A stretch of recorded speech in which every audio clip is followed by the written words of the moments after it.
Bien débuter en répondant aux questions essentielles. Il y a des éléments à connaître afin de bien débuter dans le monde de la cigarette électronique. Si vous démarrez du mauvais pied, cela aura des conséquences sur l'efficacité du sevrage. Connaître ce qu'il faut savoir au début en tant que débutant est très important. Si vous connaissez les réponses aux questions présentes juste en dessous, alors vous pouvez vous lancer dans la cigarette électronique sans problème. Si ce n'est pas le cas, venez vous renseigner. Quel dosage de nicotine est conseillé en fonction de votre situation? En fonction de votre situation, vous n'aurez pas le même dosage de nicotine.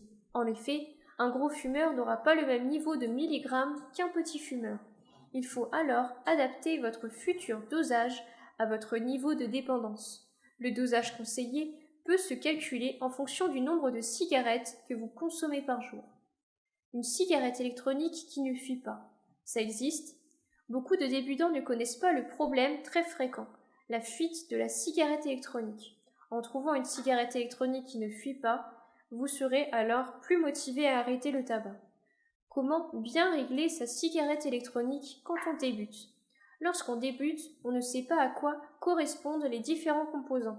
En partant de ce principe, il est facile d'imaginer qu'ils ne savent pas non plus régler une cigarette électronique correctement. Fumer avec une cigarette électronique sans nicotine, explication. Après avoir réussi à baisser votre taux de nicotine, vous allez réussir à un moment à atteindre le niveau de 0 mg de nicotine par jour. Cela signifie que vous n'aurez plus de nicotine dans votre cigarette électronique.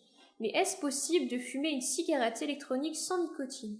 Si oui, comment cela fonctionne?